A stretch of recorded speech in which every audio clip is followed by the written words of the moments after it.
Hi, I'm Gretchen, And I'm Becca. and we're two curious ladies on an adventure to learn more about cooking, cannabis. And the fine art of gluttony.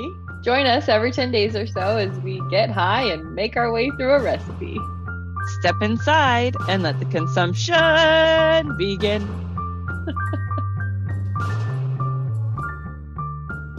We are both here, present, and accounted for. Hi, Gretchen. Hi, Becca, how are you? Very good. I'm very, of course, as always, excited about what we're going to do today and what we're going to learn today. We're making Panzanella, an amazing summer perfect little salad. Yes. Yes, yes. It is the perfect summer salad. It is the ideal summer salad, and we had well, I guess we didn't spend that much time doing research on this one, but the little research we did brought a lot of conflicting points to the forefront. So we will be talking about the bread component of this salad. We will talk about panzanella. We're going to read a little marcella. So we're hmm really packing it in on this episode for this lovely tomato cucumber bread salad. Yeah, nice and easy, heading into summer. So, what are you drinking over there while we kick off our summer vibes? Some very disappointing Lambrusco in that it's flat. I don't know how that happened. I guess if you Wah, store your wah. sparkling wine up right, it may go flat. Very, Sad. very sad. Not that it was an expensive bottle, it was only 16 bucks, but it was one of the ones that I discovered last year when we did something with Lambrusco and was like, "Ooh, I love this." I was looking forward to having it again, and it is still tasty, but without the bubbles, it just makes me a little sad. Yeah, sad, Brusco. Sad Brusco, yes. What are you drinking? Hopefully that is not as disappointing as mine. Well, I couldn't find the Brusco, so right off the bat, I was disappointed. But True. I found, I don't even remember the name of it, but it's just a nice sparkling rosé, pretty simple, straightforward, nice color. I think it was just under 13% alcohol. And Oh, yeah, it's good. Little strawberry, little peachy. It's fun. perfect. Mm-hmm. Perfect for this intro to summertime. I mean, we're not really quite hitting summer just yet. We're getting there. The warm weather has come, especially to where we live in Mm-hmm. Nevada and Napa. So Mm-hmm. we are looking forward to that lovely warm weather. It's hot, so we're drinking bubbles and we are making bread salad. Before that, though, we have been very, very grateful and lucky to have a little bit of a partnership that has developed with a company called Busy CBD. And so Gretchen and I have both been enjoying their CBD gummies, and it's amazing. So good. I had Sarah over the other day and I smoked a joint and I had had one of the tropical ones, which I was trying to remember the name of, but now I've forgotten. I just feel so good. I feel so good. I was so amazed. I mean, I've been enjoying them since day one. They're amazing. They sent us some lovely little green queen, Mhm. which is good, but doesn't really taste like the apple it's supposed to, in my opinion. I think it's really hard to get flavors right, especially when you're dressing hemp and CBD extracts. I think flavor is just never going to be the top. We also got some strawberry bold, which I also really like. That was the first one I tried, and I love that one as well. The tropical one, which I forget the name of, but is just CBD. The other two have a little bit of THC in them, but very, very tiny amount. So if you're a real lightweight, they're perfect. Yeah.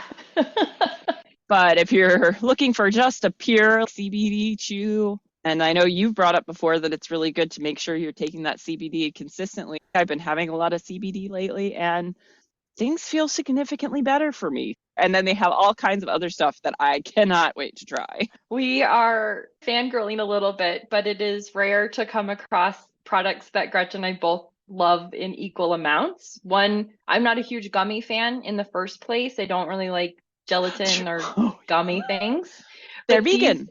they're vegan and they're a little bit thicker, almost more like candy. Not really, they're still gummies, but there's a little bit of a chew to them that I think distinguishes it a little bit from some of the other gummies I've had. So Hmm. for me, that makes a huge difference. And that one you can't remember is Tropicana Chill. And Thank that's, you. yeah, that's the one I loaded up on this morning. Broad spectrum, no THC. The other ones that Gretchen mentioned, the strawberry and the green, are full spectrum. So just that teeny bit of THC. Our glutoneers get a discount code, which we're super, super excited about. And I don't remember the code. I'm pretty sure it's like HG Biz, maybe. HG Busy? Let's look. Ah, So our code for our glutoneers is all caps HG Busy, BIZZY. We're big fans. We are obviously not just saying this because we got a sample package. We are both kind of addicted to these now. So very just excited. just slightly, yeah. And we hope all of our glutoneers get to enjoy it and get to experience some of these benefits that we have, like Gretchen said, a little bit more relaxation, maybe some pain management. Awesome, awesome find. That was our very exciting new development there. And I guess we should get back to chatting about panzanella and cucumbers. Right. Yeah. So should we start with Marcella? Yeah, let's start with Marcella. Let's also say real quick that the recipe that we're using, though modifying, is from Giuliano Hazan, so Marcella's son. So we thought it would be nice to share a little bit of Marcella's thoughts on cucumbers from Ingrediente. Before we get going into that, let's also say real quick that the majority of our salad is going to be comprised of red onions, tomatoes, and cucumbers. And then a few other things will happen with a dressing and the bread. But before we chat about cucumbers and all of that stuff, just keep that in mind that that's why we're talking about these, because these are one of the major components of our panzanella today. And we've never talked about cucumbers. So therefore, we've never, I don't even know if we've used. No, we must have because I think the other Marcella salad we did had cucumber in it. So we've used cucumber before, but I don't think we ever talked about it. I don't think we did either. And I think we used cucumber in the tea party sandwiches. Did we use cucumber? We at least talked about it, probably. Yeah. Marcella says on page 46, if you have this book, cucumbers. When I was very young, the fragrance of the first freshly sliced cucumber of the summer was my signal that for the following weeks I could swim, play volleyball on the beach, race around town on a bicycle with my friends, and consume a daily salad of tomatoes, raw onion, and sliced cucumber. Ah, perfect summer salad. We didn't even know that was going to happen. We never plan these things at all. I know, sometimes I read these in advance, but I didn't today. I've heard about many varieties of cucumbers, but I usually find only three. The basic ones that most people buy are thick, smooth skinned, and glossy. There are elongated dark green cucumbers called English or Continental that are usually tightly wrapped in plastic. There are short, gnarled ones, sometimes labeled Kirby's. The first two are for slicing. The thick, smooth-skinned cucumber is often waxed, and I always peel it. If you need to see whether it has more seeds than you'd like, split it in half along its length before slicing it to expose the seed-laden core. If it is too thick with seeds for you, use a teaspoon to scoop them out. The skinny, plastic-wrapped cucumber does not need peeling. It has very few seeds, a pleasant flavor, and a subdued, hardly perceptible aroma. The Kirby's are the ones that people buy for pickling. I don't do that, but I buy them to eat raw because I like their compact flesh and recognizable cucumber flavor. They don't need peeling. Choose your cucumbers by their firmness. They must not have a single soft spot. It is desirable for the smooth, glossy variety to have a narrow streak of yellow, a yellow belly, a sign of ripeness. I keep an unwashed whole cucumber for no more than a week in the refrigerator, wrapped in a paper towel and stowed in a loose plastic bag. If cut in half but unwashed, I wrap it tightly in plastic wrap and refrigerate it for 2 or 3 days.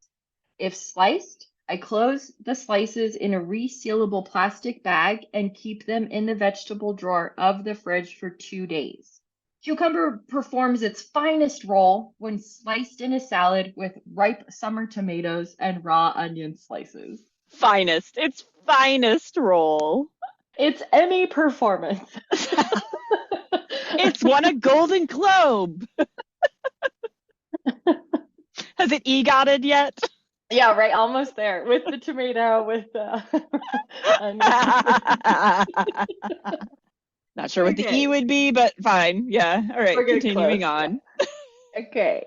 Season it with coarse sea salt, a fresh squeeze of lemon juice or red wine vinegar, but not balsamic, and excellent olive oil. Salt causes cucumber, which is nearly all water, to weep copiously. To prevent it from making the salad soggy, toss the cucumber slices with salt and a few drops of lemon juice in a separate dish. Interesting. I know. I never even thought about that, but of course. I mean, I never think about any of the things Marcella suggests. When we're talking a little bit later about all the bread stuff, if you want to remind me to talk about salting the tomatoes, which I almost texted you about doing, and we can talk about salting veggies for moisture withdrawal at that point. If you can help me remember to talk about it later. Okay, I'll try. When the salad is ready for the table, retrieve the cucumber slices with a slotted spoon, leaving behind the liquid they have shed, and combine them with the already dressed tomato and onion. My mother used to add basil, my mother-in-law parsley. If the tomato if the tomato is what it ought to be, it can manage without such herbal scents. Oh, well, okay. She's like, oh, were you both just covering up bad tomatoes then? But nah, bad cucumbers, bad tomatoes. Bad Just cucumbers, cover. yeah. Yeah. Just a few more thoughts here from Marcella. I like cucumber with smoked salmon. Whichever kind I am having, I peel it because the skin's bitterness doesn't flatter the salmon. I cut it in 4 or more lengthwise sections, depending on its girth. If it is a long cucumber, I also cut it across in half. I sometimes use a scooped out half cucumber as the recipient of a mousse of prosciutto and minced pickles, or a whip of tuna, butter, and anchovies. Oh, I'm so here for the first one, but the second one, I'm like, nope, you lost me. You lost I me. know. You're not going to want this third one either, which is, or just a good anchovy mashed with unsalted butter. Yeah. No thanks. No, Yeah. thank you. Sorry. Serve it with drinks or at table. I also dice peeled seeded cucumber and mix it with a Middle Eastern accent into the soft flesh of a baked eggplant. Interesting. Love you, Marcella. Love you. Just a little bit of history of Panzanella. Tomato is a relatively recent addition because they did not have the tomato in Europe until after they'd found the New World, found the Americas. And as a result, the earliest mentions of a panzanella type salad is in the 16th century. They're only talking about bread and onion. I think the original version would have not been suited to your palate, Becca. No. No, so no cucumber even, or nothing else, just bread and Nothing. onion. I mean, it did say chopped other vegetables, so I guess it was up to the person making it. But no, What you had available. Yeah. yeah, But onion more than anything. more than anything. So I also had to consult our friend. Well, I just saw that Eats had a panzanella recipe, and then clicked on it and found out it was from our friend Kenji. Of course. And of course, Kenji has opinions, which was extremely helpful because we really wanted to use Julia. I really keep on calling him Giuliano. Giuliano. Giuliano. Julio. It's like Julio. His name is Julio. Giuliano's. Giuliano Hassan's recipe because of how much we love Marcella. But we both had a screeching halt because he suggested that we soak the bread in water, and we were both like, sorry, what now? For 20 minutes. And then Like, squeeze and put it squeeze in it your out. salad. Yeah. Yeah. And I don't even think he was calling for stale bread, which is even worse. It was just regular old bread. And so we came across Kenji's, and of course Kenji did a deep dive on the whole bread situation. And at the very top of his bread section said, "Well, the one I can eliminate right off the bat is soaking the bread in water." And I went, "Oh no." Now, we'd already concluded that we weren't huge fans of this, so our original thought was to do a bit of an experiment of toasting part and doing the soaked bread.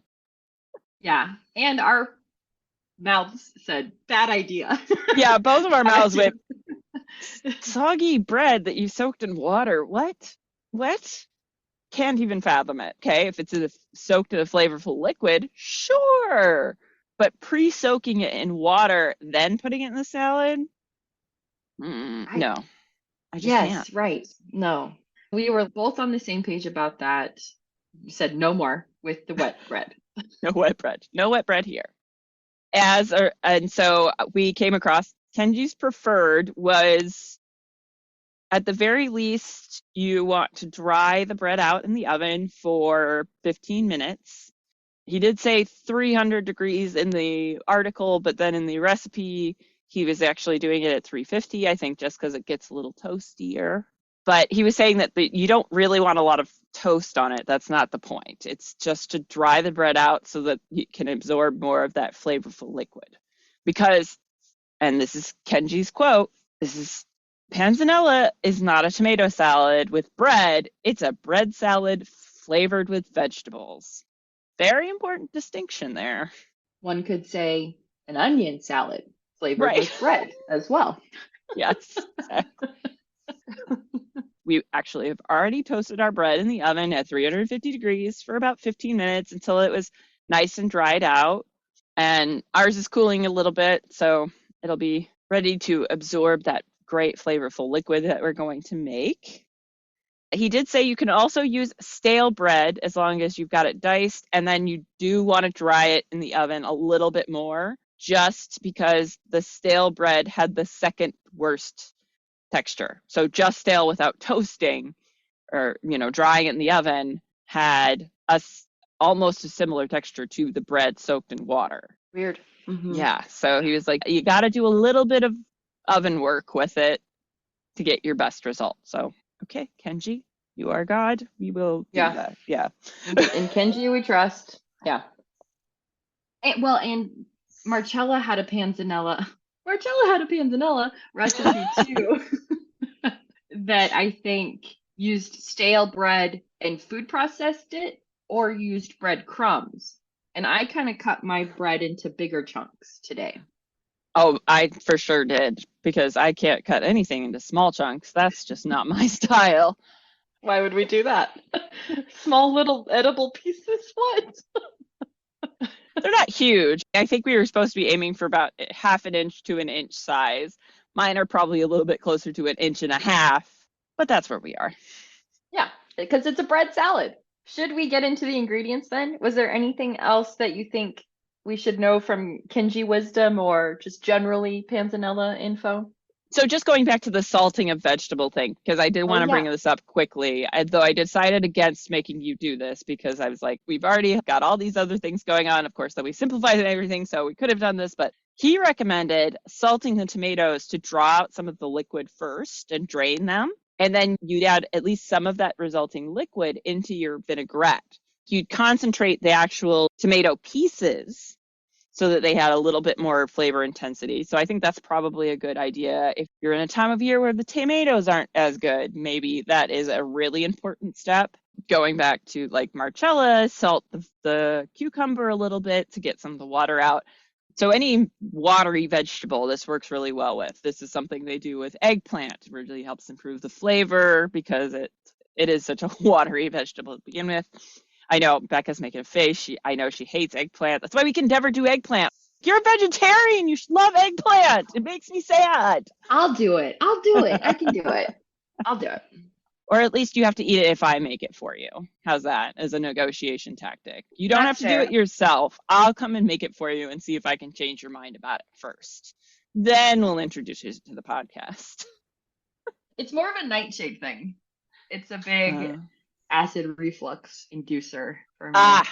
ah, well, that is a whole different story. And yeah, Yeah, same so with bell peppers and stuff. That's yeah. all I see the not bell happy feeling. Yeah. peppers. Yeah, I understand more. It's so weird because how does eggplant so bland? How does it make you like? It doesn't have capsaicin in it.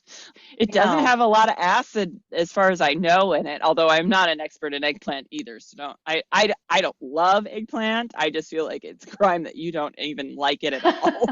I know. Well, maybe we could like fry it, bread it, some kind of eggplant parmesan thing maybe. But salting eggplants, salting tomatoes, Salting cucumbers, cucumbers, anything like yeah, that you'd want to either get that extra liquid out of or concentrate a flavor. flavoring. So it's just a good idea. So I just wanted to toss that out so that it was in the realm of thought, but we didn't do that. We could have, because we did already chop all our stuff, but this is where we are. Yeah, where we are. Yeah. I usually salt my tomatoes. That was something my grandma always did no matter what. If she Yeah. was cutting up tomatoes, she always salted them. So I've always done that. But while we're talking about tomatoes, what are our ingredients today? For the panzanella, which I have to, okay, I really want to say this just because I love the word portmanteau. It is thought to be a word that comes from combining pane, so bread, and then the vessel you'd usually serve it in, which was a like a bowl kind of platter thing that they called Mm. a zella. So you got Mm. panzanella. I just wanted to say that because I love saying portmanteau. Right? Give me all the excuses to say portmanteau. I do think that also speaks to what we were saying though about it, Kenji distinguishing it as a bread salad first, because even the name is based on bread and not tomato or onion even. So that is also one of those cool word origins that really helps you identify what a dish is. That's true. It is a good thing to note because I think there was a point where I was a little bit more thinking it is a tomato salad with bread Same. versus a bread salad with tomato.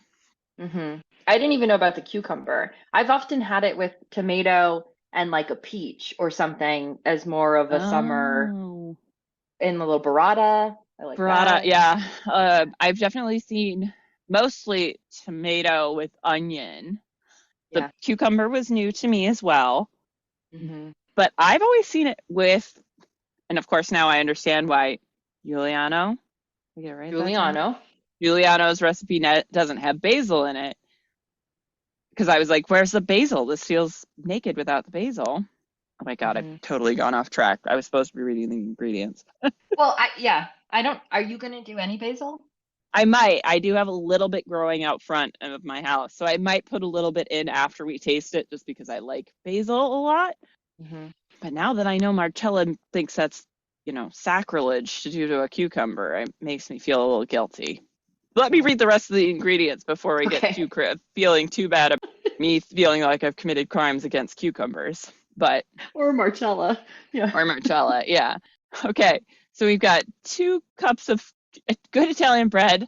They wanted it trimmed of its crust. We left our crust on because lazy / we didn't read the instructions. Then we have a half of a sweet red onion, very thinly sliced. This is crosswise.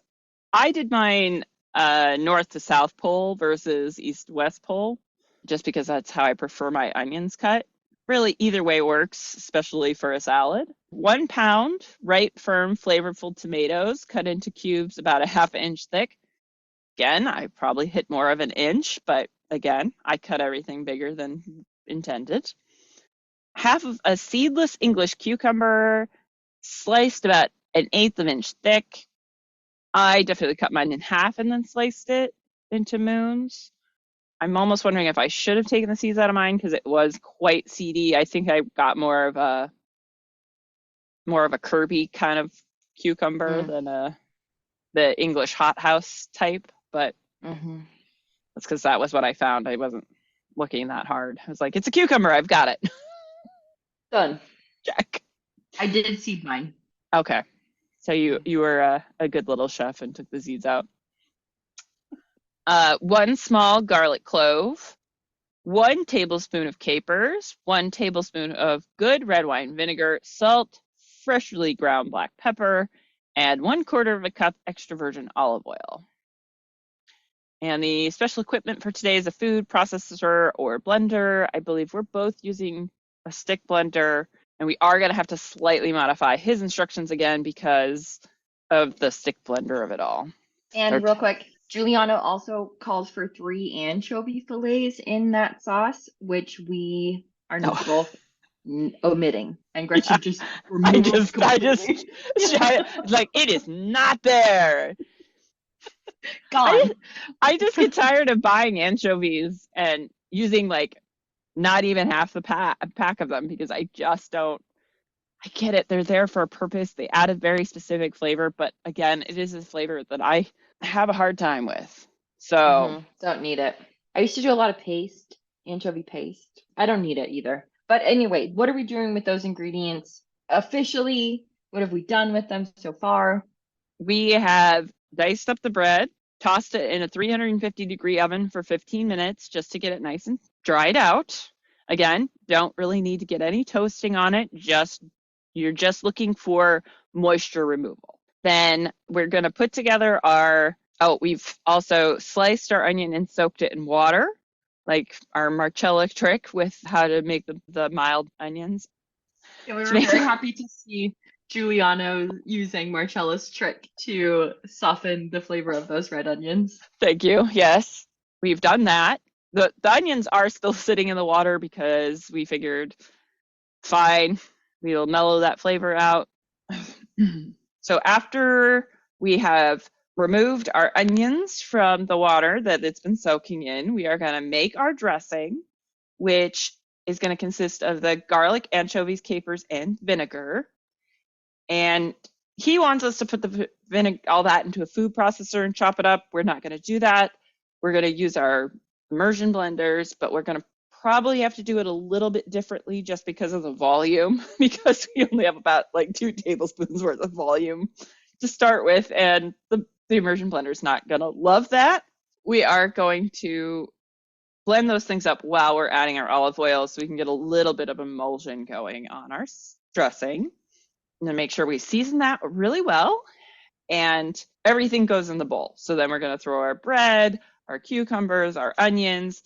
I'm probably going to do a little toss to initially get those things mixed together. Then I'm going to put my dressing on with a little extra hit of salt and pepper, toss all that together, and that's it. I love it. This is going to be delicious. And world level? 1? 1, yeah. 1. Level 1. Nothing hard here, my friends. Nothing hard here. And we were saying it also feels a teeny bit silly to even food process or blend the dressing when you could just kind of mash it a little bit with a fork or something. You know, it doesn't even have to be that complicated. But okay, let's get into the kitchen. Here we go. Let's do it. Let's get in there. We are in the kitchen. Oh, I failed to get my blender thing out, so give me 1 second. Okay. While you get your blender thing out, I will say, as a reminder, we've got capers, 1 clove of garlic, and 1 tablespoon of vinegar in our immersion blender. It was such a pitiful amount. I did put a little bit of olive oil in there already because I don't even know if that's gonna work. Same. I know. I was like, is putting a little bit in for initially gonna help me get the right thing here? So we'll see. All right, we're about to start, and we'll see you on the other side of the immersion blending. Other side of the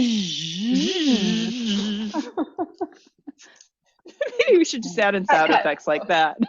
I know. Us trying to make the noise.